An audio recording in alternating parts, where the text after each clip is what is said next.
Meskipun beberapa peristiwa astronomi cukup umum terjadi, ada peristiwa yang hanya terjadi sekali dalam setahun atau sekali dalam 100 tahun. Yuk kita lihat peristiwa paling keren dan paling langka yang mungkin bisa kita saksikan dengan mata kepala sendiri. Peristiwa langit pertama yang menakjubkan dalam daftar kita adalah hujan meteor Perseid yang akan berlangsung dari tanggal 17 Juli hingga 24 Agustus 2024. Peristiwa ini akan menjadi salah satu yang paling semarak tahun ini. Pada puncaknya antara tanggal 12 dan 13 Agustus, kamu bisa melihat hingga 100 meteor setiap jamnya kalau kamu berada di tempat yang gelap. Hujan meteor ini disebabkan oleh serpihan komet Swift-Tuttle. Saat meteor melesat melewati atmosfer bumi, meteor-meteor ini sering meninggalkan jejak cahaya dan warna yang panjang. Waktu yang tepat untuk menyaksikan pertunjukan kosmik ini adalah sebelum fajar menyingsing. Pada tanggal 2 Oktober 2024, kita akan dapat menyaksikan gerhana matahari cincin api. Nama ilmiahnya adalah gerhana anular dan terjadi ketika bulan berada sedikit lebih jauh dari planet kita. Dalam kasus ini, ketika piringan bulan dan matahari sejajar, bayangan bulan tidak sepenuhnya menghalangi cahaya matahari. Akibatnya, kamu bisa melihat cincin cahaya matahari di sekeliling bulan. Kali ini cincin api akan terlihat di Chili bagian selatan dan Argentina bagian selatan. Jadi, pesan tiket pesawatmu lebih awal ya. Peristiwa keren lainnya yang akan terjadi pada bulan Oktober ini adalah hujan meteor Draconid.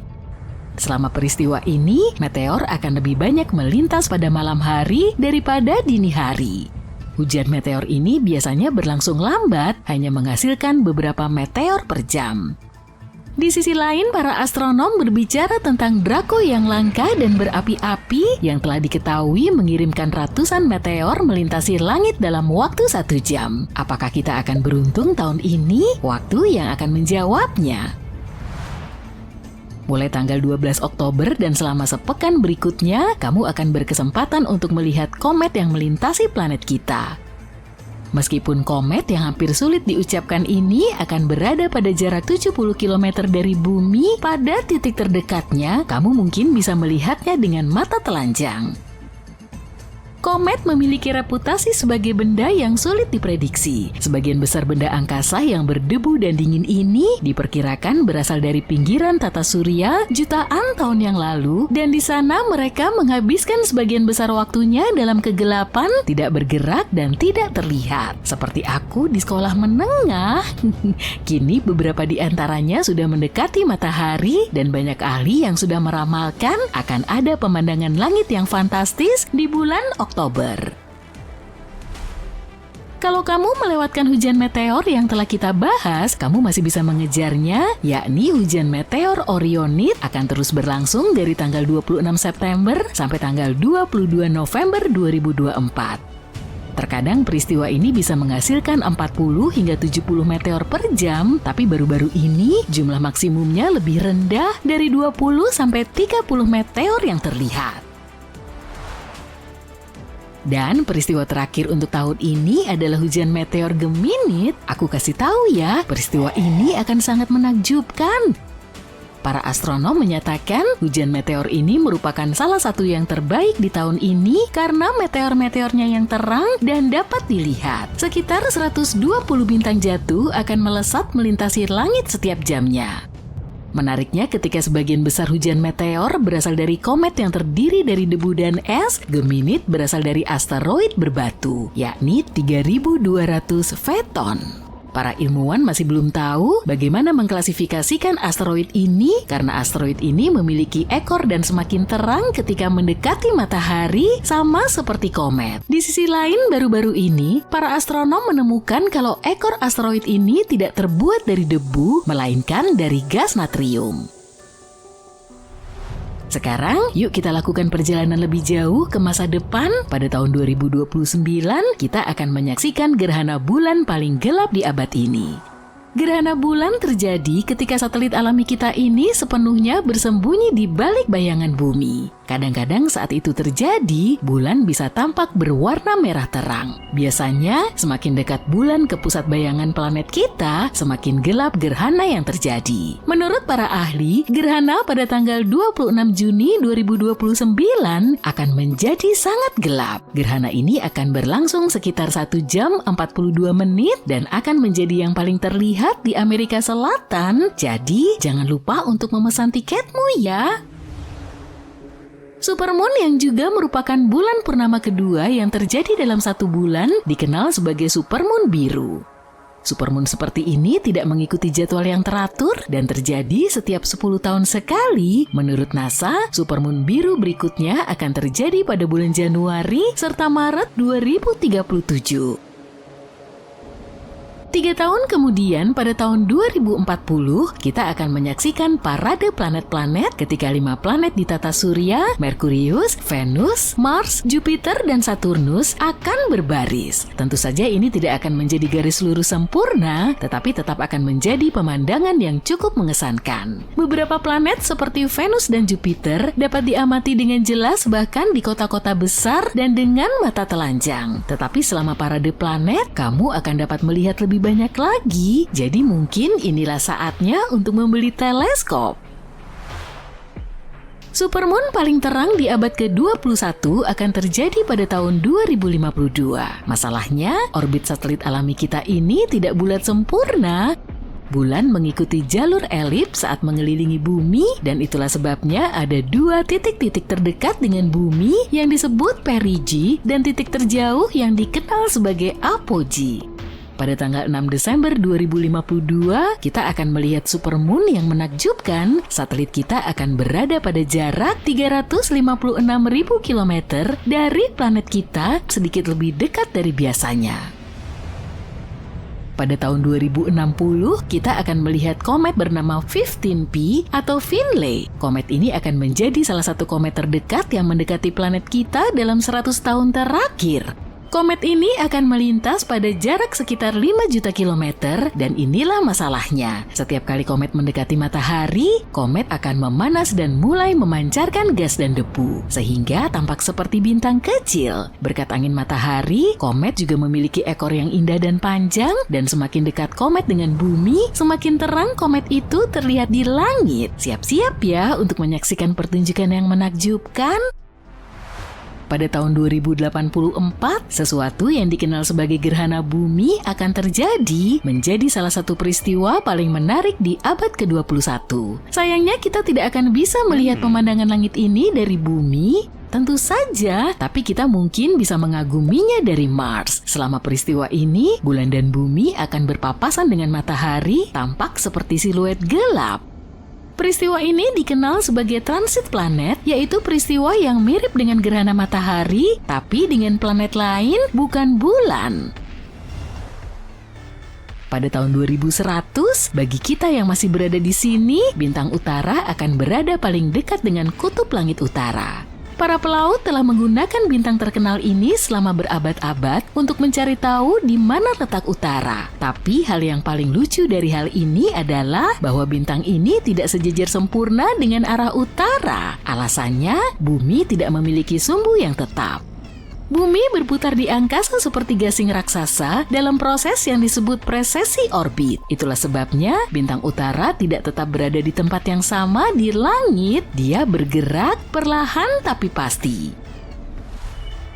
Tapi pada tanggal 24 Maret 2100, bintang kutub akhirnya akan muncul di atas utara planet kita. Setelah itu, bintang ini akan mulai bergerak menjauh lagi dan kembali lagi 26.000 tahun kemudian. Jadi seperti yang kamu lihat, ini akan menjadi peristiwa yang sangat langka.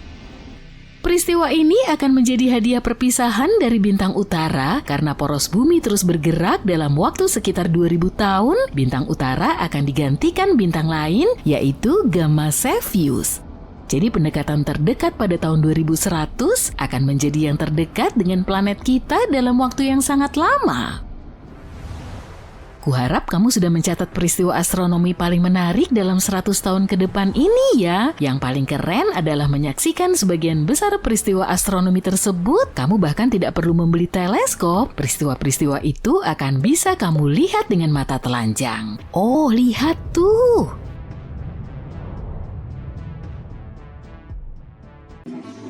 Bayangkan kamu duduk di rumah, minum kopi, dan menonton episode baru serial favoritmu. Dan tiba-tiba, boom, crash! Apa yang terjadi? Gak ada yang mengerikan, hanya sebuah meteorit yang baru saja menabrak dapurmu setelah merusak atap.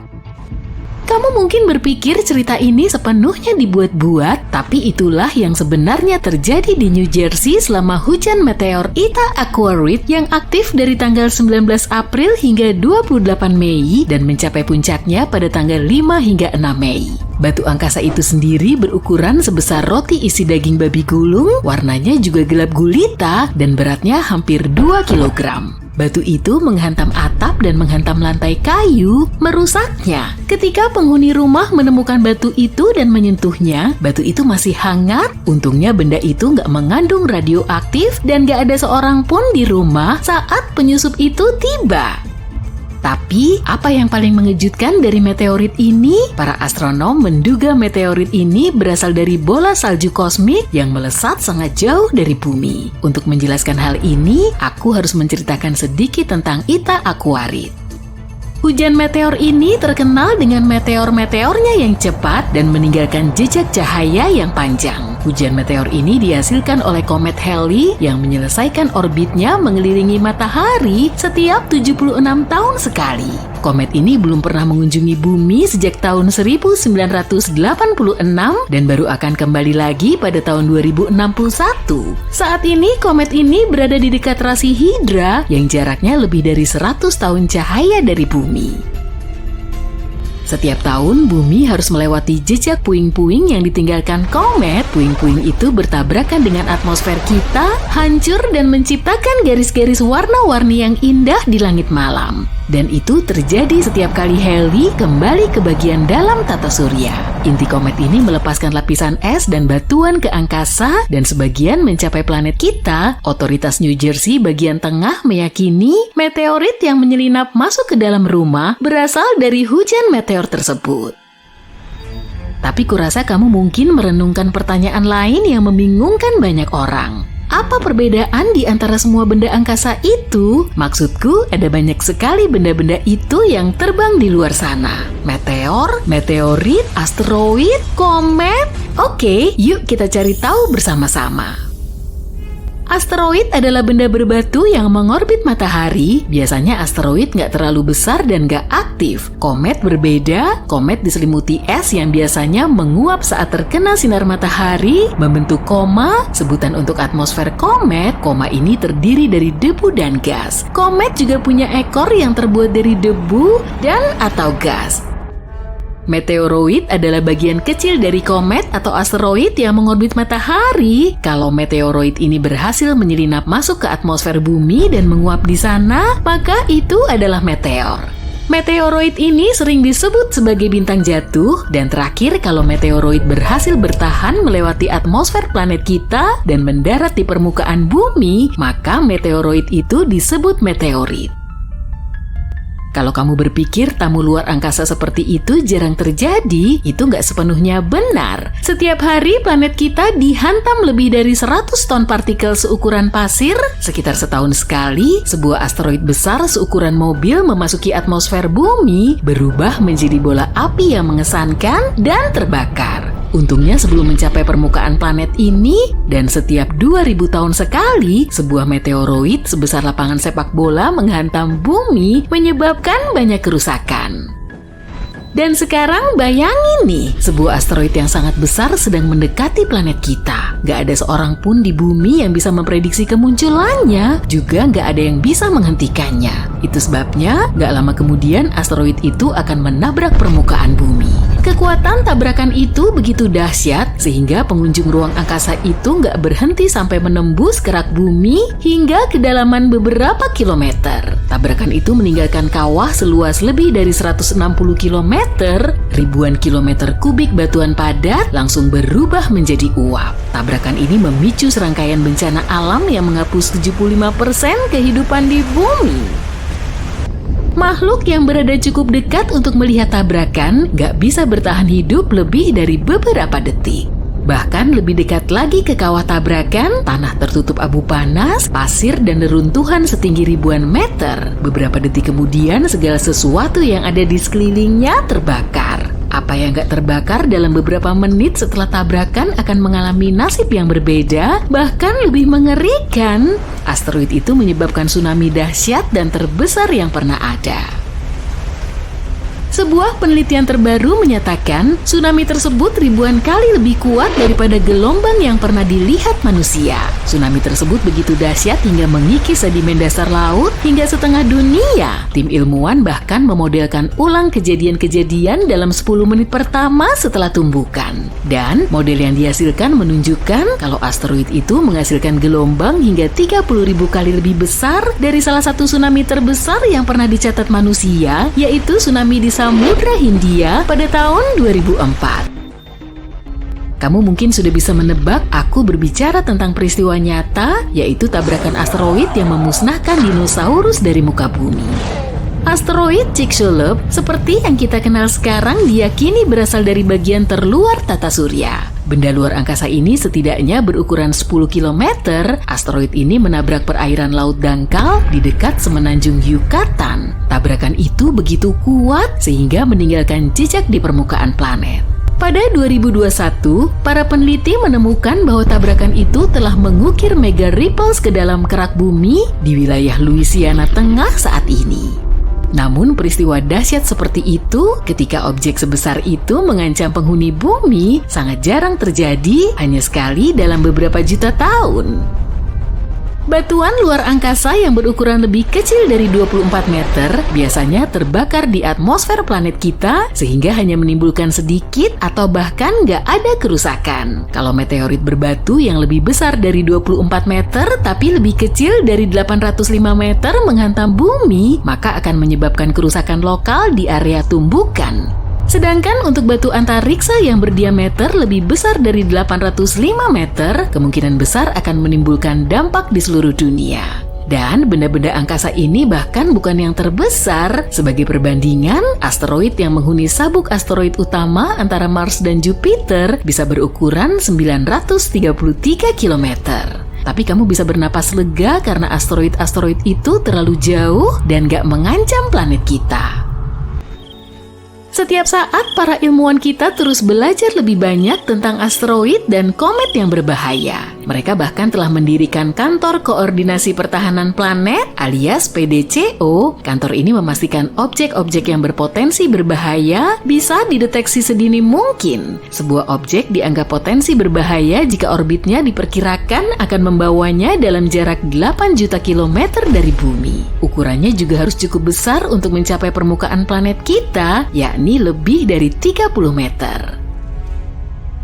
Menariknya, tumbukan meteorit bukanlah hal terburuk yang perlu kamu khawatirkan. Beberapa ilmuwan memperingatkan bahwa hal yang paling berbahaya adalah gelombang kejut yang dihasilkan oleh meteor yang pecah di atmosfer. Sebagai contoh, sebuah meteor yang awalnya merupakan asteroid seukuran gedung 6 lantai memasuki atmosfer planet kita pada Februari 2013 dan pecah pada ketinggian 24 km di atas permukaan bumi.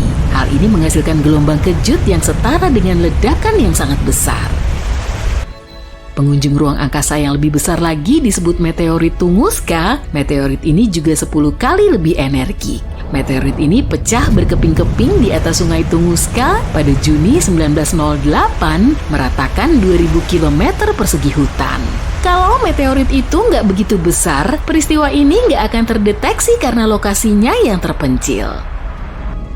Jadi, adalah hal yang baik bahwa 90-95% meteor nggak selamat dari kejatuhannya di atmosfer planet kita. Hanya meteorit yang terbuat dari bahan yang lebih kuat yang bisa bertahan hingga sejauh ini. Sebagian besar meteorit diperkirakan berasal dari komet yang jauh lebih rapuh daripada asteroid. Kita juga harus mempertimbangkan kecepatan meteor. Kalau meteor mendekati bumi dengan kecepatan yang lebih lambat, kemungkinan besar meteor tersebut akan selamat dari tabrakan dengan atmosfer planet kita. Artinya meteor nggak akan terbakar seluruhnya dan sebagian dari sisa-sisanya akan mencapai permukaan bumi. Bagaimana jika matahari meledak? Bisa dipastikan itu akan sangat buruk bagi kita. Video ini sungguh singkat ya. Enggak lah, masih ada lagi. Jika matahari meledak, kekacauan akan terjadi di tata surya kita. Para ilmuwan mengatakan hal itu pasti akan terjadi suatu hari nanti. Tapi kenapa ya? Bagaimana persisnya itu akan terjadi? Dan mungkinkah kita bisa selamat dari peristiwa itu? Yuk coba kita cari tahu. Pertama, bersiaplah untuk perjalanan menuju inti matahari. Inti matahari penuh dengan atom-atom hidrogen yang sedang asik berdansa. Atom-atom ini sangat bersemangat sampai-sampai saling menabrak dengan sekuat tenaga. Dan ketika bertabrakan, sesuatu yang dahsyat terjadi, yaitu fusi nuklir. Dalam fusi ini, atom-atom hidrogen bergabung membentuk atom helium, sebuah eksperimen kimia dalam skala besar. Selama fusi nuklir ini, sedikit massa atom hidrogen diubah menjadi energi yang sangat besar. Disinilah persamaan Einstein yang terkenal, E sama dengan mc kuadrat berlaku. Energi dilepaskan dalam bentuk cahaya dan panas, memancar keluar untuk menerangi seluruh tata surya. Dan setelah semua proses ini berlangsung, sekelompok partikel berenergi yang disebut foton ikut bergabung. Foton ini seperti paket kecil cahaya, memantul dan melesat ke segala arah. Foton memainkan peran penting dalam membawa energi. Matahari melintasi ruang angkasa, menerangi dunia dan menghangatkan planet kita yang nyaman ini. Tapi untuk menjaga itu tetap berlangsung agar atom-atom tidak lepas dan menimbulkan kekacauan, inti matahari harus diberi tekanan yang sangat besar. Tekanan ini berasal dari bobot lapisan terluar matahari yang menekan bagian inti. Lapisan terluar ini meremas bagian intinya. Tapi lapisan dalam tidak menyerah. Energi yang dihasilkan dari fusi dan foton yang bergejolak berusaha keras untuk keluar dari inti matahari. Tapi inti matahari sangat padat dan tekanannya sangat besar, sehingga energi itu butuh waktu lama untuk bisa keluar. Energi itu memantul-mantul, diserap dan dipancarkan kembali oleh partikel-partikel lain. Akhirnya setelah sekian lama, energi tersebut mencapai permukaan matahari dan melesat ke angkasa. Lalu sampai kepada kita sebagai sinar matahari. Nah, sekarang kamu tahu cara kerja matahari. Lalu apa yang terjadi ketika matahari mencapai akhir umurnya?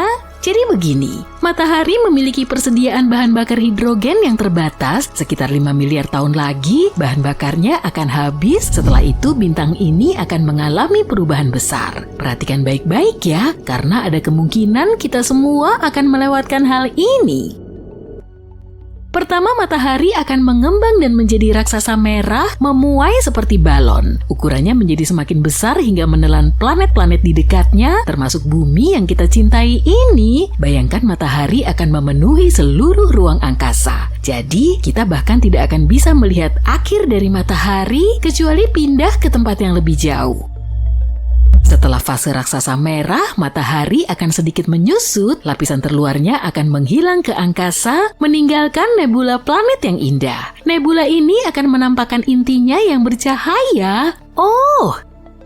Inti matahari yang kini dipenuhi helium akan mulai terdengar aneh dan juga mulai melebur elemen-elemen yang lebih berat seperti oksigen dan karbon. Reaksi ini tidak akan terlalu berenergi seperti pesta dengan hanya sedikit dansa dan lebih santai. Pada akhirnya helium pun akan habis dan matahari akan menjadi katai putih kecil seperti bintang tua yang sedang menikmati masa pensiunnya.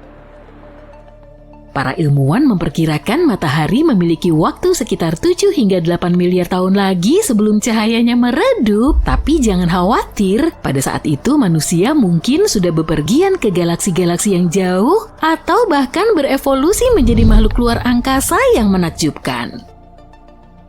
Jadi matahari kita tidak akan lenyap dengan ledakan seperti kembang api. Matahari tidak cukup besar untuk menjadi supernova atau lubang hitam. Bintang-bintang superstar itu butuh massa yang jauh lebih besar daripada massa matahari untuk melakukan trik-trik kosmik tersebut. Tapi gimana kalau bintang ini meledak secara tiba-tiba? Kejadiannya tidak terduga dan tanpa sebab. Yuk kita simak.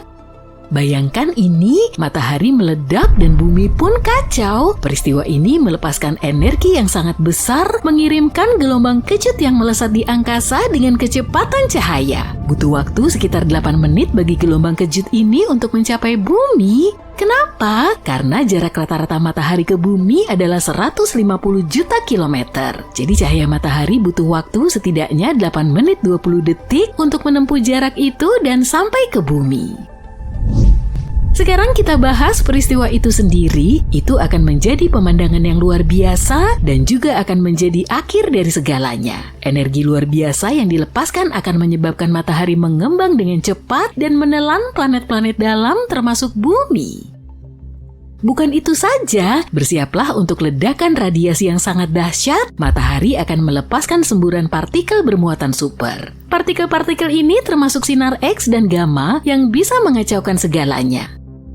Saat menghantam atmosfer, partikel-partikel berenergi tinggi ini akan mengamuk dan menimbulkan berbagai kekacauan. Partikel-partikel ini mengionisasi atmosfer, menciptakan denyut elektromagnetik yang sangat besar. Denyut ini seperti gelombang kejut bagi perangkat elektronik, membakar, menyetrum, dan membuatnya rusak. Jadi jika tidak ada pelindung, perangkat elektronik akan bermasalah.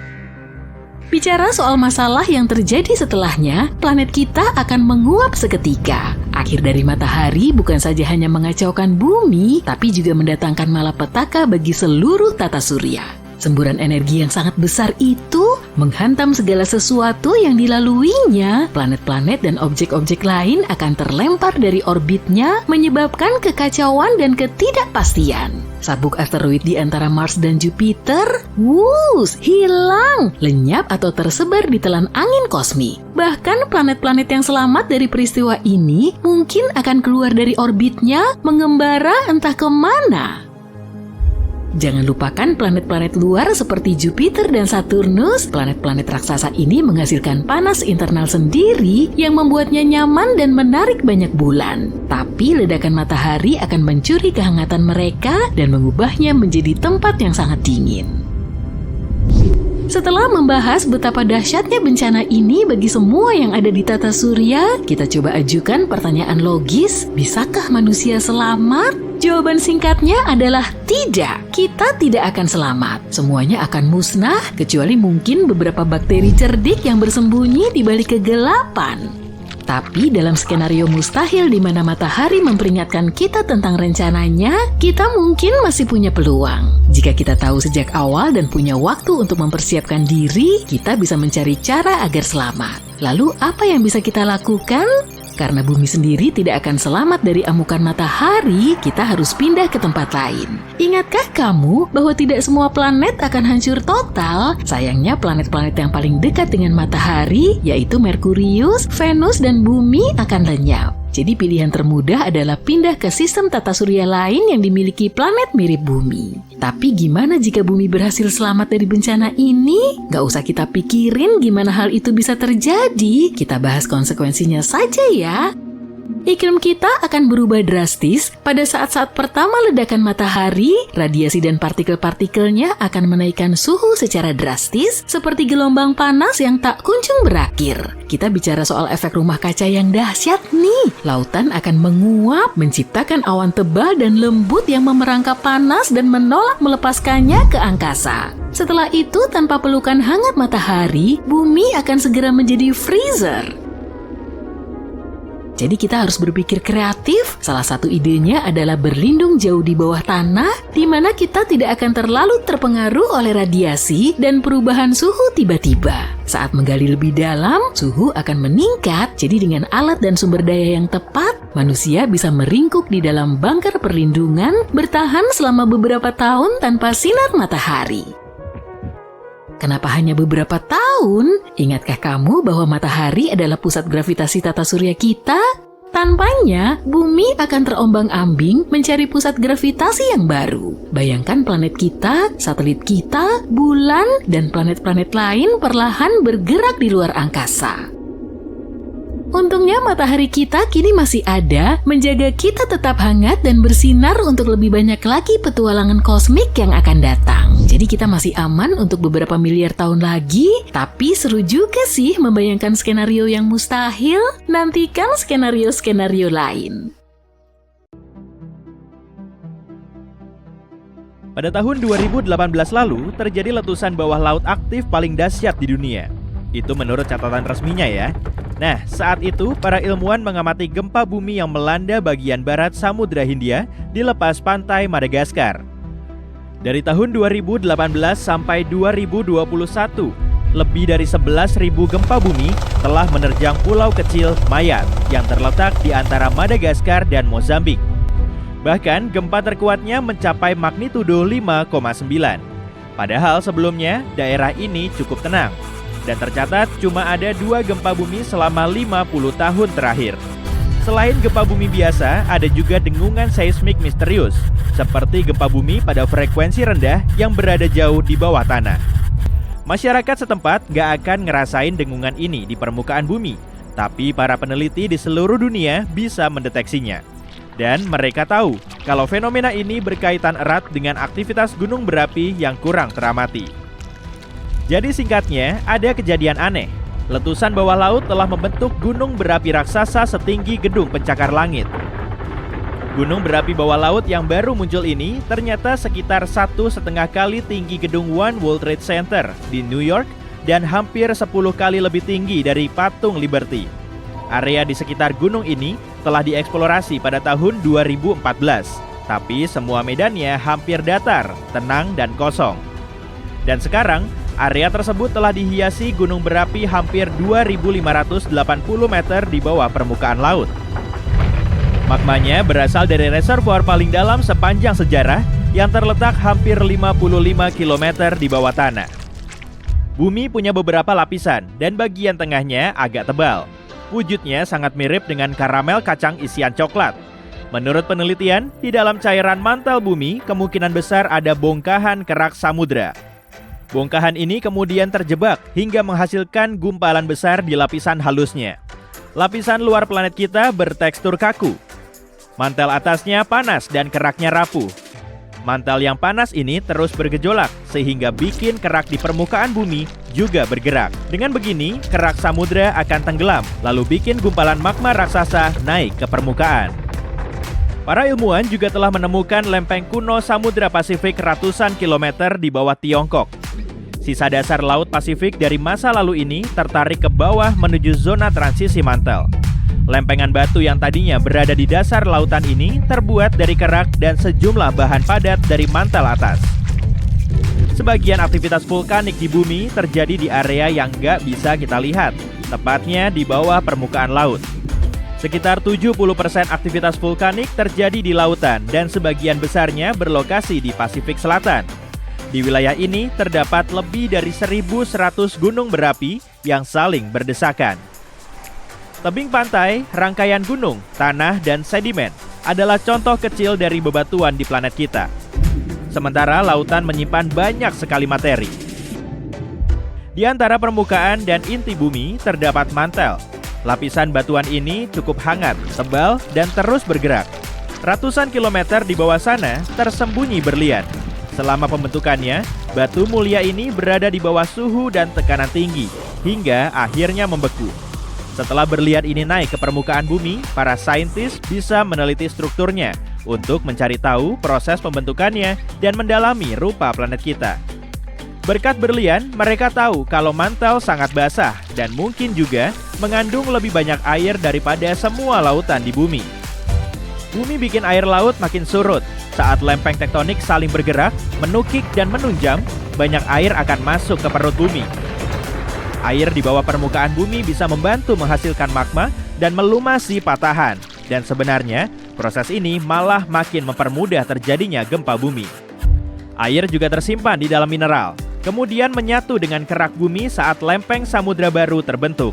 Melalui proses lipatan dan retakan, sejumlah air kemudian masuk ke dalam kerak dan mantel. Setelah meneliti area sedalam 30 km di bawah permukaan bumi, Para ilmuwan tahu kalau zona ini telah menarik 3 miliar teragram atau lebih dari 900 juta kilogram materi. Tiap lautan memiliki keunikan, ada pemandangan menawan di bawah laut, air, danau, maupun sungai. Dasar laut memiliki lapisan garam tebal. Sungai dan danau bawah laut terbentuk oleh air laut yang melewati lapisan ini. Setelah garamnya larut, terbentuklah kolam. Garam yang larut ini juga bikin air di sekitarnya lebih padat. Airnya kemudian mengendap dan akhirnya membentuk danau atau sungai bawah laut. Ada juga deretan gunung, parit, dan ngarai. Salah satu ngarai di Laut Bering juga punya relief vertikal lebih dari 2.600 meter. Struktur ini bikin Grand Canyon kelihatan jauh lebih kecil dari aslinya, karena ngarai bawah laut ini hampir 762 meter lebih dalam. Bagian dalam lautan sangat dingin dan suhunya bisa sampai 4 derajat Celcius. Tapi di dasar laut airnya bisa bergolak karena di situ terdapat ventilasi hidrotermal. Mata air panas ini terletak di tepi lempeng tektonik. Suhu air yang keluar bisa mencapai 400 derajat Celcius. Tekanan di bawah air juga sangat kuat dan manusia nggak bisa menahan tekanan sekuat itu. Tapi tekanan ini nggak bikin airnya mendidih. Rata-rata laut kita sedalam 3,7 km. Gelombang cahaya masih bisa masuk pada kedalaman 1000 meter meskipun intensitasnya sangat kecil. Makanya semua misteri yang tersimpan di bawah sana masih berselimut kegelapan. Bagian laut yang benar-benar diterangi matahari bisa sedalam 180 meter. Dan meskipun disinari matahari, sebagian besar planet kita selalu gelap. Penyebabnya karena lautan kita menyelimuti lebih dari 70% permukaan bumi. Suara paling keras di dalam laut dan paling keras dalam catatan sejarah berasal dari gempa es. Saking kerasnya, ilmuwan sampai nggak bisa mendeteksinya dengan sensor saat jaraknya lebih jauh dari 4.800 km. Ada aktivitas seismik yang bikin tanah beku ini hancur. Lapisan es Antartika lebih luas dari daratan Amerika Serikat dan Meksiko. Satu gunung es besar di Antartika memiliki lebih dari 20 miliar galon air yang bisa menyuplai kebutuhan air untuk 1 juta orang selama 5 tahun. Manusia pada umumnya bisa minum es laut, meski kita nggak bisa minum air laut. Selama zaman es, air garam yang terperangkap di sela-sela kristal es lama-lama mengalir keluar. Dengan begini, es menjadi lebih segar untuk dikonsumsi. Kalau semua lapisan es dan gletser di bumi mencair secara bersamaan, permukaan laut akan naik setinggi 80 meter atau hampir setinggi patung Liberty. Masa hidup kerang cukup lama, sehingga kita bisa tahu lebih banyak soal lautan di masa lalu. Moluska purba bisa hidup lebih dari 500 tahun. Dan pada pohon, kita bisa mengamati cincinnya untuk nyari tahu umurnya. Nah, untuk mengetahui umur moluska, kita bisa ngecek cincinnya di dalam cangkang. Para ilmuwan juga bisa menggunakan teknik serupa untuk nyari tahu soal lautan, iklim, dan sebagainya. Karena kerang bisa membantu mereka menyingkap hal-hal yang terjadi sekitar 1000 tahun yang lalu. Saat ini bumi nggak cuma punya 4 samudra, tapi 5. Dan yang terbaru bernama Samudra Selatan atau Samudra Antartika. Perairan ini secara resmi diakui sebagai samudra beberapa bulan yang lalu. Samudra ini berbatasan dengan Samudra Atlantik, Pasifik, dan Hindia. Para ilmuwan masih belum sepakat kalau ini memang samudra baru atau cuma bagian dingin dari ketiga samudra lain. Pembagian samudra nggak asal dipisah-pisahin seperti yang tertera pada peta, tapi kondisi di dalamnya mempengaruhi adanya spesies bahari yang unik. Samudra Selatan punya anjing laut tutul, orca, paus minke, penguin kaisar, serta hewan lain yang hidup di laut dingin dan beres. Di sini juga ada krill atau hewan kecil mirip udang yang jadi makanan bagi hewan besar yang hidup di sekitarnya. Kehidupan di planet kita dimulai sekitar 3,5 miliar tahun yang lalu. Memang nggak ada yang tahu pasti proses dan waktu spesifiknya, tapi sejumlah teori menyatakan kehidupan pertama kali muncul di kedalaman laut. Beberapa tahun lalu, para ilmuwan menemukan makhluk mikroskopis berbentuk pipa dan filamen di dalam batuan yang terbentuk sekitar 4 miliar tahun yang lalu. Batuan ini diketahui menjadi pecahan kerak samudra purba. Pipa dan filamen kecil ini juga mirip dengan mikroba yang masih bisa ditemukan di lubang hidrotermal di bawah laut. Diyakini, Sel hidup ini telah mampu bertahan di celah kecil batuan di dalam cerobong asap ventilasi, kemudian memulai perjalanan epiknya selama proses evolusi di planet kita. Ketika kamu meledakkan planet, segalanya menjadi merah, panas membara. Atmosfer sirna, segalanya beterbangan, semuanya hancur. Dunia menjadi lebih cerah dibanding belasan matahari. Kamu memejamkan mata dan menutup telinga. Rambutmu berdiri tegak, kekuatan ledakan kosmis ini terasa menakutkan. Sesaat sebelum ledakan, kamu melayang di tempat yang hampir gelap total. Di bawah, kamu melihat bulan, atau objek yang kamu kira adalah bulan. Permukaan bola berwarna terang ini tampak tidak rata, dengan kawah yang ditinggalkan oleh meteorit. Kamu melihat bukit curam besar, membentang berkilo-kilometer. Ini Merkurius, dan sekarang kamu akan meledakkannya. Seolah dalam gerakan lambat, kamu menyaksikan planet ini hancur berkeping-keping. Kemudian, dalam sekejap mata, kamu melihat sekumpulan puing mendekatimu. Pertama, bongkahan bebatuan besar. Inilah yang tersisa dari kerak padat dan mantel berbatu Merkurius. Bentuk dan struktur puing-puing yang terbang ke arahmu berubah. Kini semuanya terlihat cair seperti percikan air raksa.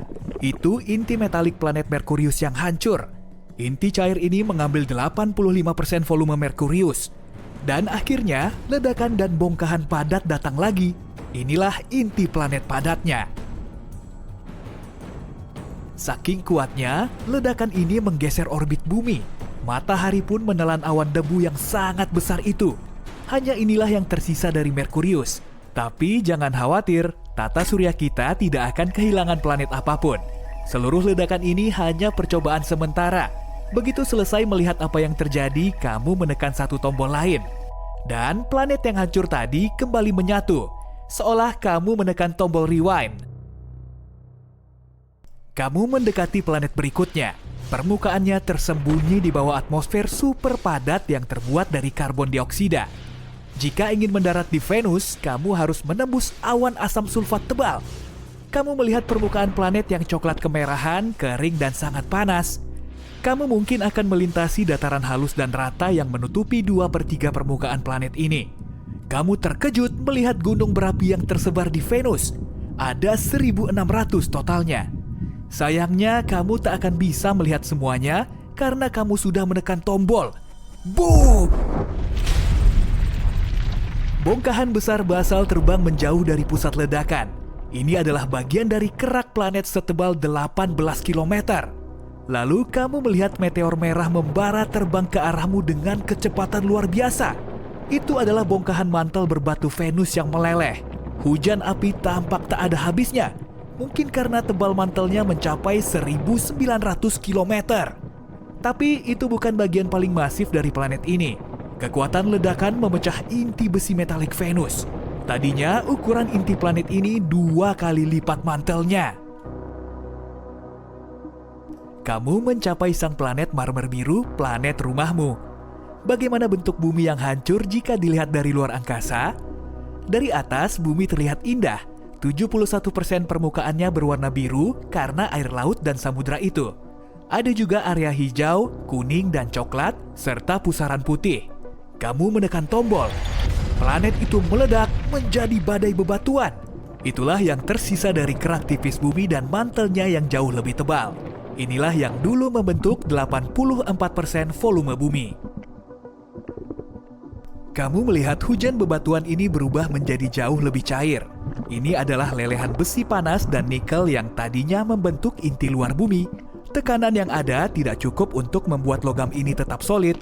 Ledakan yang sangat kuat menghancurkan inti bumi. Tadinya bentuknya adalah bola besi dan nikel yang padat. Setelah tersebar kemana-mana, semua bongkahan itu membentuk orbit sendiri di sekitar matahari. Bongkahan yang paling besar menabrak bulan, sementara yang lain melayang lebih jauh dan ditelan bintang kita. Kamu tidak boleh bersantai. Planet merah sudah menunggumu. Permukaan Mars diselimuti debu berwarna karat. Ketebalan lapisan debunya bervariasi di tiap area. Tapi di sebagian besar tempat, tebalnya mencapai 2 meter. Tanahnya berwarna emas, coklat gelap, dan bahkan kehijauan. Ronanya tergantung mineral yang membentuk tanah. Permukaan planet ini berbatu dan ditutupi dasar danau kering, kawah, gunung berapi, dan ngarai. Boom! Mars adalah planet berbatu. Kamu harus menghindari bongkahan kerak seukuran gunung yang terbentuk dari batu basal vulkanis. Yang kamu lihat selanjutnya mirip seolah kamu baru saja meledakkan pasta gigi raksasa yang berbatu. Ini adalah mantel Mars yang terdiri dari oksigen, silikat, dan mineral lainnya. Kemudian bongkahan-bongkahan yang terbang kembali menjadi padat. Ini berarti inti planet Mars. Inti Mars padat, sebagian besar terbuat dari besi, nikel, dan belerang. Miliaran dan triliunan fragmen beragam ukuran, dari yang seukuran bulan kecil hingga yang lebarnya beberapa meter, terlontar ke segala arah. Tapi hanya sedikit bagian yang punya cukup momentum untuk meninggalkan tata surya. Seluruh kejadian ini agak sedikit mengubah orbit bumi, dan suhu di planet kita naik 10 derajat Celcius. Kamu meninggalkan planet berbatu itu dan mendekat ke raksasa gas pertama di hadapanmu. Ini Jupiter. Awan coklat, kuning, merah, dan putih menutupi, dalam tanda kutip, permukaannya. Awan ini membuat planet itu tampak berwarna-warni dan bergaris indah. Kamu pun menekan tombol. Kali ini pemandangannya berbeda. Alih-alih bongkahan kerak padat, kamu melihat aliran gas meluncur kencang dari pusat planet ini. Tadinya inilah yang membentuk atmosfer Jupiter yang terdiri dari gas hidrogen dan helium. Dalam sekejap, seluruh materi ini melesat keluar angkasa dan menjadi cair. Hidrogen berubah bentuk di bawah tekanan atmosfer yang sangat dekat dengan pusat planet.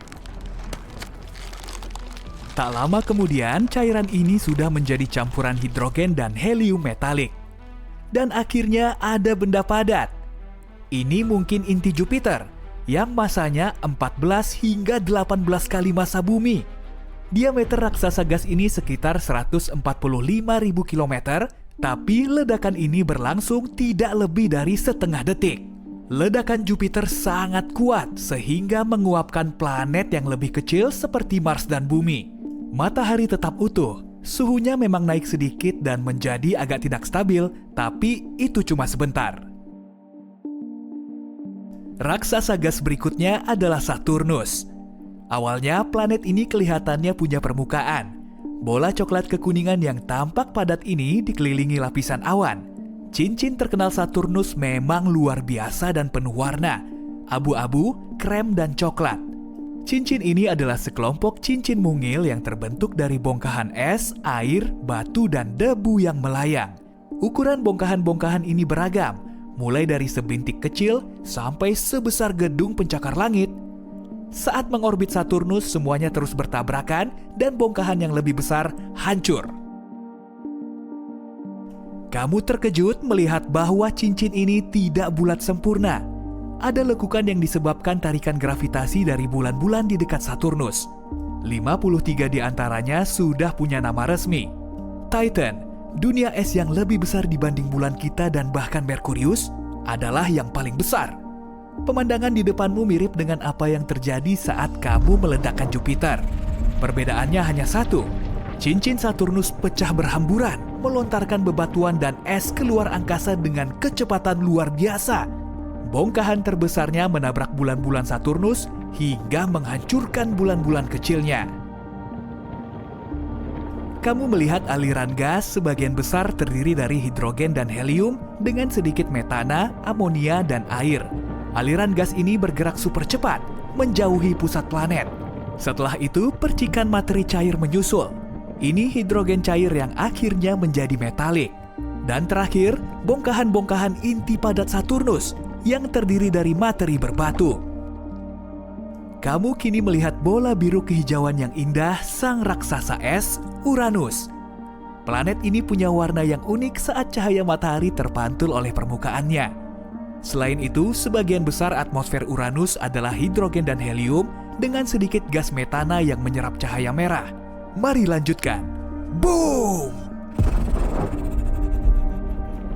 Kali ini ada gumpalan es besar yang meluncur ke arahmu terlebih dahulu. Tadinya ini merupakan bagian dari mantel es Uranus yang membentuk 80% volume planet ini. Tapi, kenapa es ini terlihat cair? Di Uranus, cairan beku tidak padat seperti di bumi. Es adalah cairan padat yang terbuat dari air, es amonia, dan metana. Ini sering disebut samudra amonia air. Setelah hujan es yang aneh ini, kamu melihat bongkahan padat dari inti bebatuan planet ini. Tadinya ukurannya kecil, tidak lebih dari setengah massa bumi. Beberapa bulan Uranus ikut hancur dalam ledakan, dan beberapa bahkan terlempar dari tata surya. Ledakan itu juga sedikit menggeser orbit Neptunus. Dan kamu sampai di planet terakhir dalam perjalananmu, Neptunus. Warnanya terlihat biru karena lapisan gas yang berputar-putar dan awan permanen. Tidak perlu berlama-lama, boom! Permukaan planet ini tidak padat sehingga setelah menekan tombol, kamu melihat mantel cair Neptunus meledak.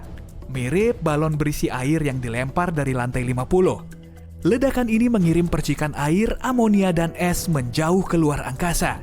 Kemudian sisa-sisa lava dari mantel Neptunus mengikuti. Tadinya mantel ini cair, panas membara, dan kaya metana, amonia, serta air. Inilah sisa dari inti padat Neptunus yang terbuat dari besi dan logam lainnya. Hei, lihatlah monster yang menyala ini. Itu adalah bintang Katai Putih. Bintang-bintang seperti ini dikenal suka melahap objek-objek yang lewat, dan suatu hari nanti, objek-objek tersebut bisa jadi adalah planet-planet di tata surya. Menurut sebuah penelitian baru, sebagian dari tata surya akan ditarik ke dalam bintang Katai Putih, dilumatkan, dan akhirnya digiling menjadi debu halus seperti biji kopi di gilingan. Kalian suka dengan perumpamaan itu? Katai Putih merupakan tahap akhir dari kehidupan sebuah bintang. Bintang Katai Putih adalah bintang kecil tapi sangat padat dan biasanya berukuran sebesar planet. Hasil dari bintang bermassa rendah yang menghabiskan seluruh bahan bakar nuklir di pusatnya dan kehilangan lapisan terluarnya sebagai nebula planet. Ketika matahari berubah menjadi Katai Putih, dan itu pasti akan terjadi, ia akan menghancurkan asteroid dan bulan-bulan di sekitar Mars dan Jupiter. Mereka akan dilumatkan oleh gravitasinya. Sedangkan bumi akan ditelan sebelum matahari berubah menjadi Katai Putih. Tapi itu baru akan terjadi 6 miliar tahun lagi. Para peneliti yang meneliti topik ini sampai pada kesimpulan tersebut dengan mengamati apa yang terjadi pada benda-benda angkasa, asteroid, bulan, dan planet yang melintas di dekat 3 bintang Katai Putih. Selama 17 tahun, mereka mengamati dan menganalisa transit, yaitu ketika kecerlangan Katai Putih meredup karena ada objek dalam orbit stabil yang melintas di depannya. Dalam kasus Katai Putih, kita bisa memprediksi transit semacam itu dan menggunakannya untuk mempelajari bintang-bintang itu sendiri dan objek-objek langit yang melintas di depannya.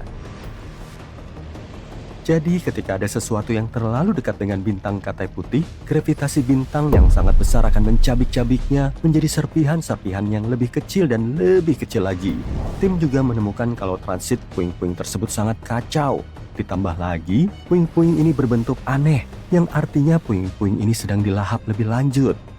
Bintang Katai Putih pertama yang digunakan untuk mempelajari proses transit, si Katai Putih ini tampak stabil dan berperilaku baik selama beberapa tahun terakhir. Sampai akhirnya para ilmuwan menemukan bukti-bukti adanya peristiwa bencana besar yang terjadi sekitar 20 tahun lalu.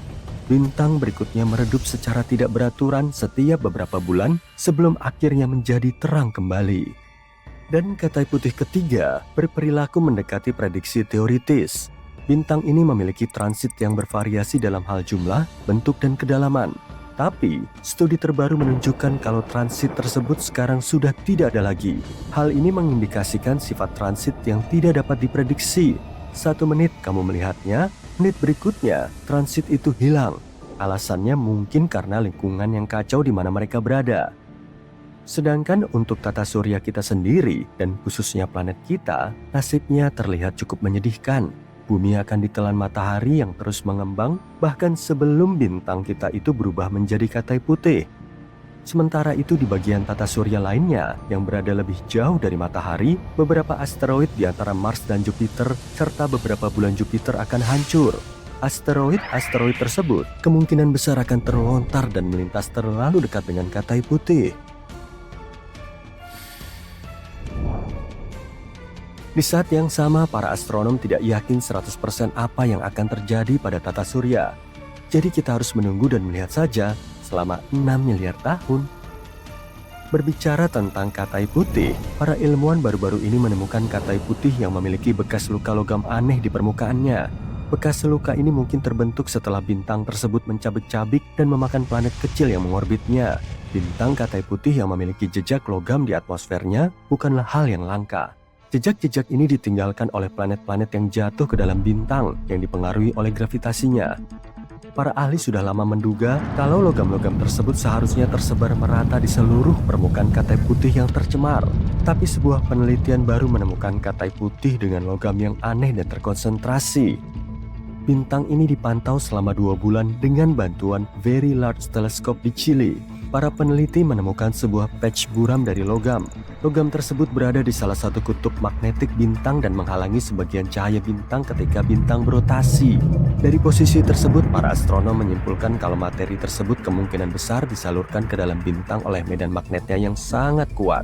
Proses ini mirip dengan proses yang menyebabkan terjadinya aurora di bumi, di mana partikel bermuatan mengikuti medan magnet ke permukaan. Planet yang dihancurkan katai putih ini kemungkinan besar berukuran sangat kecil, kira-kira sama besar dengan asteroid Vesta di tata surya, yaitu hanya berdiameter 525 km. Puing-puingnya kini tampak jelas di permukaan bintang induknya. Hal ini memudahkan para peneliti untuk meneliti kondisi geokimia planet tersebut sebelum dilahap. Penelitian semacam ini bisa jadi salah satu cara terbaik untuk mengamati planet-planet kecil di luar tata surya, meskipun planet semacam itu sudah menemui ajalnya. Mungkin masih banyak lagi bintang yang terluka seperti bintang yang satu ini. Bintang yang dimaksud itu adalah yang pertama, tapi mungkin bukan yang terakhir. Yang lebih baik lagi, para astronom telah menemukan 2 bintang katai putih yang tampaknya memiliki bekas luka yang sama. Dengan melakukan pengamatan berulang-ulang pada bintang-bintang semacam itu, kita bisa menggali lebih banyak lagi rahasia dan melakukan lebih banyak penemuan. Katai putih aneh lainnya yang ditemukan belum lama ini tampaknya berhenti mendingin akibat pembentukan kristal internal. Penemuan ini menantang teori-teori penuaan bintang yang sudah ada dan juga mempertanyakan metode estimasi usia bintang. Tapi para ilmuwan mungkin sudah mengerti kenapa hal itu bisa terjadi. Bintang katai putih diyakini sebagai bintang mati. Bintang-bintang ini terus mengalami pendinginan seiring waktu, dan biasanya proses ini tidak bisa dibalik atau dihentikan. Tapi pada tahun 2019, satelit Gaia milik Badan Antariksa Eropa menemukan sejumlah bintang katai putih yang sudah berhenti mendingin selama lebih dari 8 miliar tahun.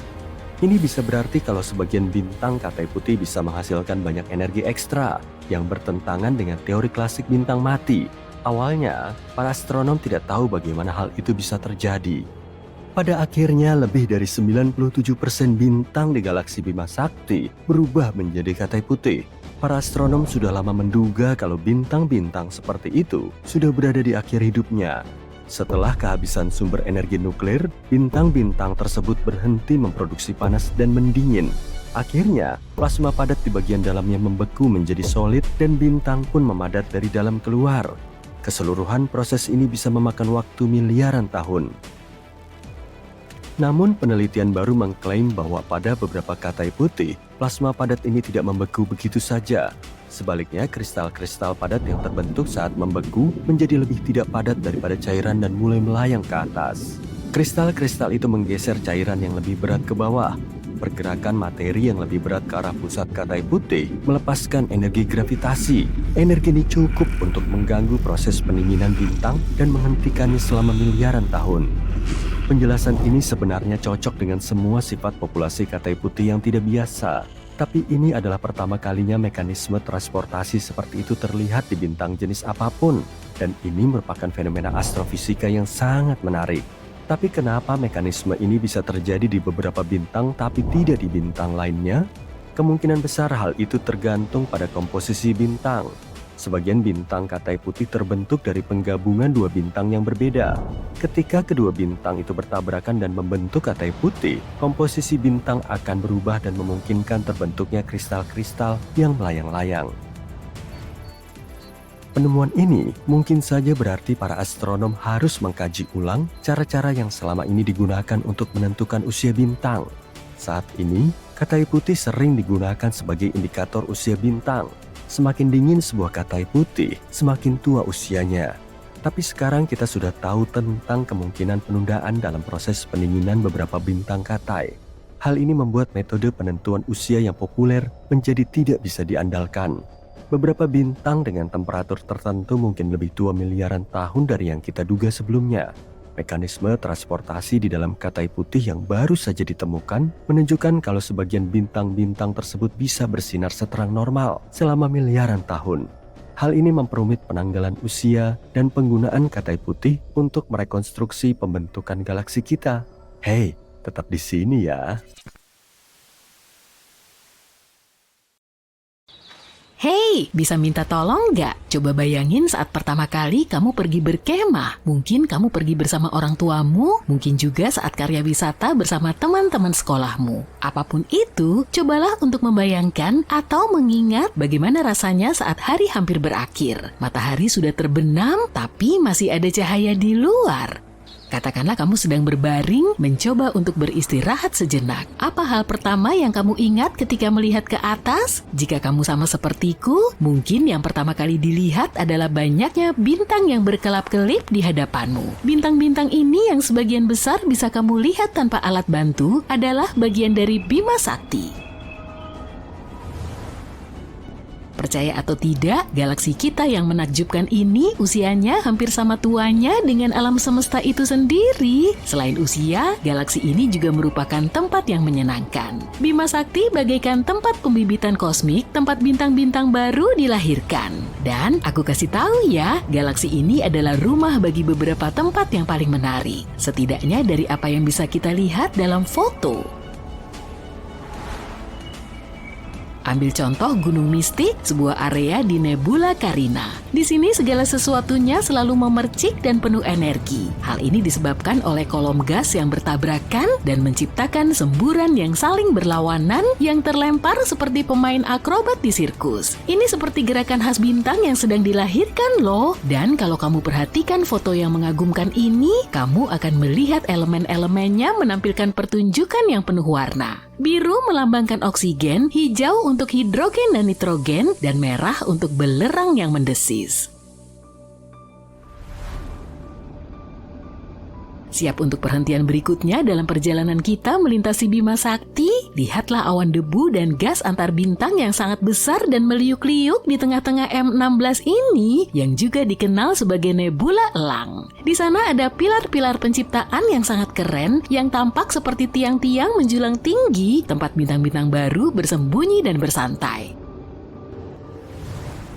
Aku tahu ini bukan pertama kalinya teleskop Hubble memotret pemandangan hebat seperti ini, tapi percaya deh, ini adalah foto yang paling detail dan menakjubkan. Pilar-pilar itu dihujani sinar ultraviolet yang sangat panas dari sekelompok bintang muda yang menggantung di luar bingkai. Bintang-bintang superstar ini sebenarnya menyebabkan menara debu dan gas perlahan-lahan terkikis oleh angin kencang. Siap-siap untuk mendengarkan angka-angkanya juga ya. Pilar-pilar penciptaan ini membentang sekitar 4-5 tahun cahaya. Iya, kedengarannya memang besar, tapi dalam skema besar, ini seperti adik-adik kecil dari nebula elang yang lebih besar yang memiliki luas 70 kali 55 tahun cahaya. Nebula ini pertama kali ditemukan pada tahun 1745 oleh seorang astronom Swiss dan jaraknya sekitar 7.000 tahun cahaya dari tempat tinggal kita di rasi bintang Serpens. Uniknya, meskipun terdengar produktif, aktivitas pembentukan bintang di Bima Sakti cukup langka jika dibandingkan dengan galaksi-galaksi lain. Para astronom menyadari bahwa laju kelahiran bintang-bintang justru menurun dan mereka ingin sekali mengetahui penyebabnya. Tapi sebelum kita menyelami fenomena aneh ini, yuk kita lihat bagaimana bintang-bintang terbentuk. Sulit bagi kita untuk mengetahui dengan pasti dari sini. Yang bisa kita kumpulkan tentang siklus hidup bintang berasal dari pengamatan bintang-bintang di Bima Sakti. Bintang terbentuk di dalam awan gas dan debu yang lebih dingin yang disebut nebula. Area ini cukup umum ditemukan di sebagian besar galaksi. Nebula memiliki temperatur rendah yang sangat penting bagi gas hidrogen untuk saling menempel. Ketika gumpalan itu mengumpulkan lebih banyak gas, maka akan terjadi pergerakan yang dengan sendirinya menghasilkan energi. Ketika lebih banyak gas bertabrakan dengan gumpalan yang sudah terbentuk, semua energi itu berubah menjadi panas. Proses ini terus berlangsung hingga temperaturnya meningkat dan memicu kelahiran bintang. Waktu yang paling aman dalam kehidupan bintang juga dikenal sebagai deret utama. Aku nggak akan membahas pelajaran kimia ya, tapi selama masa ini, bintang menghasilkan panas dan radiasi. Oleh sebab radiasi inilah, terdapat tekanan di sekeliling bintang, dan ini juga menyebabkan sebagian besar cahaya ditemukan di galaksi tertentu. Sekarang, yuk kita bahas ukuran bintang. Semakin besar sebuah bintang, semakin cepat dia menghabiskan bahan bakarnya. Bintang-bintang masif ini bersinar paling terang, memancarkan sinar UV berenergi tinggi. Sebaliknya, bintang-bintang bermassa lebih rendah hidup lebih lama, meskipun tidak secemerlang bintang-bintang yang lebih besar. Ada beragam ukuran bintang di sebagian besar galaksi yang bisa kita lihat dari sini. Ada bintang yang masanya 0,1% massa matahari, ada juga yang 10 kali lipat massanya.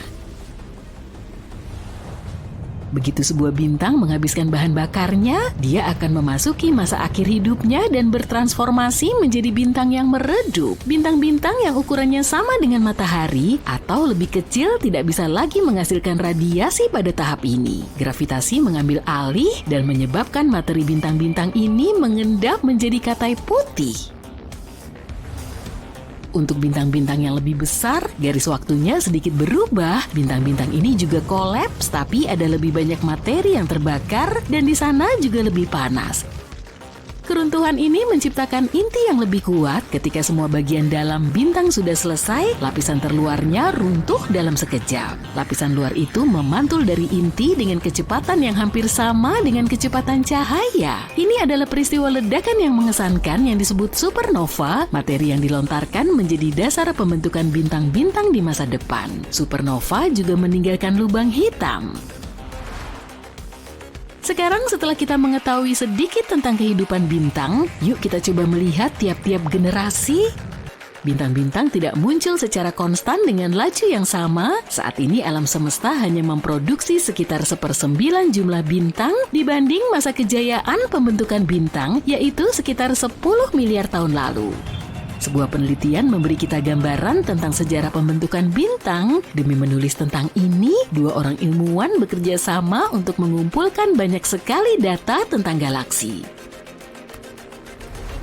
Mereka mengurutkan galaksi-galaksi tersebut berdasarkan jaraknya. Dengan melakukan hal ini, mereka bisa melacak perubahan kecemerlangan galaksi selama masa hidup alam semesta. Karena bintang memancarkan sebagian besar cahaya galaksi, mereka bisa menggunakan kecemerlangan tersebut untuk mengetahui berapa banyak bintang yang terbentuk dengan menggunakan matematika. Temuan mereka mengonfirmasi kalau pembentukan bintang masih sangat sedikit ketika alam semesta masih muda, tapi ketika gas mulai berkumpul di galaksi, boom! Pembentukan bintang meroket hingga sekitar 10-11 miliar tahun lalu. Setelah itu, pembentukan bintang menukik tajam. Di alam semesta yang teramati saat ini, pembentukan bintang menurun drastis. Artinya sekitar 50% bintang yang kita lihat saat ini lahir dalam 5 miliar tahun pertama setelah Big Bang. Seperempatnya lagi terbentuk dalam 6 miliar tahun terakhir. Jadi apa yang menyebabkan pergeseran kosmik ini? Menurut para ilmuwan, penyebabnya adalah gas dingin yang dibutuhkan bintang saat dilahirkan. Ketika galaksi terbentuk, gas terkonsentrasi di dalam sehingga terjadi pembentukan bintang yang luar biasa. Tapi gas akan habis dengan cepat saat bintang-bintang tertidur. Ketika muncul, supernova melontarkan gas yang sangat dibutuhkan untuk pembentukan bintang di masa depan. Belum lagi, supernova juga mengubah kimiawi gas tersebut. Informasi penting ini bisa jadi merupakan titik awal dari penurunan pembentukan bintang yang kita lihat sekarang. Para ilmuwan masih belum yakin kenapa gas ini menjadi tidak berguna. Galaksi-galaksi juga sangat kompleks, ada berbagai macam kekuatan yang terlibat dalam menjaga keseimbangannya. Misalnya ketika supernova meledak, gelombang kejutnya kadang-kadang bisa menyebabkan turbulensi serta penggumpalan gas, sehingga hal ini memicu kelahiran bintang-bintang baru. Tapi jika supernova itu terlalu liar, dia bisa melontarkan gas yang sama keluar galaksi. Dengan tidak adanya gas yang tersisa di area tersebut, kecil kemungkinan bintang baru bisa terbentuk. Apa yang akan terjadi di masa depan? Sebagian ilmuwan bertanya-tanya apa yang akan terjadi jika tidak ada bintang baru yang muncul. Alam semesta mungkin hanya akan dipenuhi lubang hitam serta bintang-bintang yang meredup. Tata surya akan menjadi tidak ramah karena bintang-bintangnya kehilangan tenaga dan lubang hitam yang rakus itu akan mengunyah materi apapun yang tersisa. Meskipun kelihatannya suram, kita harus mengakui bahwa ini adalah konsep yang membingungkan. Untungnya kita tidak perlu khawatir hal itu akan terjadi dalam waktu dekat. Alam semesta berusia 13,7 miliar tahun, tapi era gelap diperkirakan tidak akan terjadi sampai jauh di masa depan. Ini hanyalah salah satu kemungkinan hasil dari penurunan pembentukan bintang. Siapa yang tahu kemungkinan aneh apa lagi yang akan terjadi di alam semesta? Terlihat, dua bintang besar tampak sedang berciuman romantis. Ini mungkin terdengar seperti umpan paparazzi, tapi sebenarnya kita sedang membicarakan kejadian kosmik yang ditemukan oleh tim astronom internasional. Siklus hidup bintang tunggal relatif sederhana. Bintang terlahir di area gas yang luas di antariksa, membakar habis bahan bakarnya, dan pada suatu saat meledak sebagai supernova. Tapi saat bintang-bintang lahir relatif berdekatan satu sama lain, tarikan gravitasinya bisa menimbulkan masalah dan mengikat mereka dalam tarian abadi. Pada saat-saat tertentu, keduanya berada sangat dekat hingga hampir bersentuhan. Bintang-bintang ini mungkin menghabiskan miliaran tahun mengitari satu sama lain, tapi ciuman mereka hanya berlangsung selama beberapa juta tahun, hanya sekejap dalam istilah kosmik. Penulis utama penelitian ini sedang dalam misi untuk menemukan bintang-bintang biner yang terperangkap dalam ciuman kosmik. Ia memfokuskan pencariannya pada nebula Tarantula, sebuah area pembentukan bintang indah yang terletak di awan Magellan besar yang jaraknya 160.000 tahun cahaya dari bumi. Dan di sanalah ia menemukan sistem bintang biner terang yang tampak berbeda dari yang lain. Kedua bintang yang ditemukan di sana cukup besar dan ukurannya hampir sama. Jika digabungkan, massa kedua bintang itu 57 kali massa matahari. Sebelumnya kita hanya menemukan 3 sistem bintang biner dengan massa yang besar. Dan karena jarak kedua bintang ini sangat berdekatan, mereka menciptakan tarikan gravitasi yang kuat. Akibatnya, kedua bintang itu saling mengitari satu sama lain dengan kecepatan sangat tinggi, yaitu sekali dalam sehari, dengan jarak antara kedua bintang hanya 12 km. Dengan jarak yang sangat dekat, kedua bintang itu membentuk jembatan di mana bahan bakar mereka bisa bercampur, sehingga sekitar 30% dari total volumenya bisa dibagi di antara keduanya. Suhu sistem ini juga luar biasa panasnya. Awalnya pencampuran internal energi mereka tampak bisa membuat bintang-bintang ini hidup lebih lama karena ada lebih banyak bahan bakar yang bisa dibakar dan untuk waktu yang lebih lama. Tapi ini hanya keuntungan sementara. Ada 2 skenario yang paling mungkin terjadi pada bintang-bintang itu. Kedua bintang itu bisa bergabung membentuk satu bintang raksasa yang pada akhirnya akan meledak menjadi supernova. Atau keduanya meledak secara terpisah dan menghabiskan sisa usianya sebagai lubang hitam yang mengorbit satu sama lain. Jika keduanya bergabung, proses ini mungkin akan memakan waktu sekitar 600.000 tahun. Sedangkan jika keduanya menjadi lubang hitam biner, mereka akan terus menyala selama 3 juta tahun. Tapi kedua skenario itu pada akhirnya akan berujung pada kehancuran. Kecuali jika bintang-bintang itu berakhir sebagai 2 lubang hitam yang terpisah, saling menjauh satu sama lain di antariksa yang sangat luas. Ada hal spektakuler yang bisa dilihat oleh para pengamat bintang di seluruh dunia baru-baru ini. Jupiter dan Venus, 2 planet paling terang di langit, berada dalam jarak sangat dekat sehingga tampak seperti akan bertabrakan, atau seakan-akan mereka juga sedang berciuman. Setidaknya itulah yang terlihat dari bumi. Sebenarnya jarak antara keduanya masih 643 juta kilometer. Inilah hal menarik lain yang suka dibicarakan para astronom. Objek G. Objek G adalah objek langit yang tampak seperti awan debu dan gas, tapi berperilaku seperti bintang. Di pusat galaksi kita, terdapat lubang hitam supermasif, masanya 4 juta kali massa matahari. Dan baru-baru ini, para ilmuwan menemukan 2 objek G misterius yang berada cukup dekat dengan lubang hitam tersebut, yaitu G1 dan G2.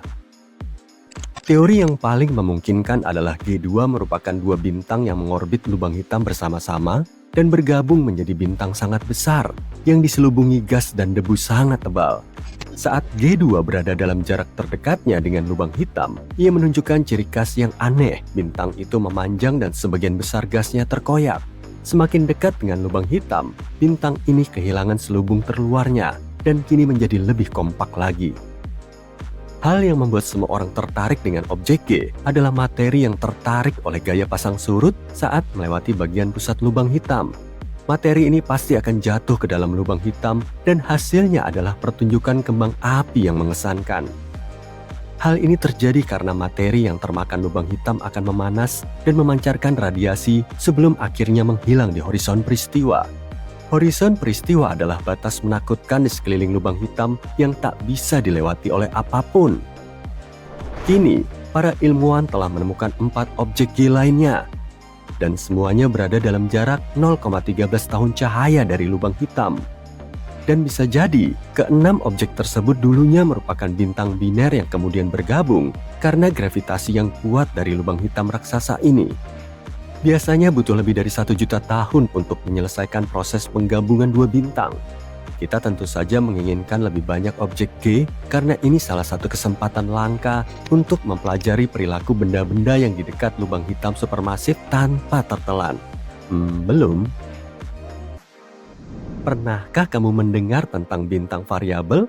Saat menatap langit, kita sering menganggap bintang-bintang sebagai cahaya abadi yang tidak berubah.